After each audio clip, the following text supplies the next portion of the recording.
যেভাবে নাইটির ব্যবহার ও দেখাচ্ছে এবং যেভাবে ওর বডি ল্যাঙ্গুয়েজ দিয়ে নাইটির ব্যবহারটাকে দেখাচ্ছে, আমাদের সোসাইটিতে কি নাইটির কালচারটা কি এইরকমই? আমাদের মেয়েরা বা আমাদের বোনেরা বা আমাদের বৌদিরা সত্যি সত্যি কি নাইটিকে এইভাবে ইউজ করে? ভিডিও শুরুতেই আমি আবারও ধন্যবাদ জানাই সঙ্গীতা দিকে, কারণ আমরা সবাই মিলে যেটা একজোট হয়ে করতে পারিনি সেটা উনি একা করে দেখিয়েছেন।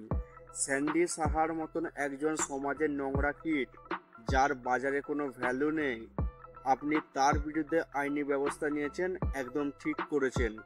সোশ্যাল মিডিয়ায় এইসব নোংরা কন্টেন্ট ক্রিয়েটাররা যেভাবে চারিদিকে হেগে বেড়াচ্ছে, সমাজটাকে নষ্ট করে দিচ্ছে, আপনি তাদের বিরুদ্ধে আরও কঠোর আইনি ব্যবস্থা নিন। আমরা আপনার পাশে আছি। তো কে কে সঙ্গীতা ম্যাডামের পাশে আছো? যারা সঙ্গীতা ম্যাডামের পাশে আছো তারা এই ভিডিওটা শেয়ার এবং কমেন্টে লেখো রেসপেক্ট সঙ্গীতা ম্যাডাম।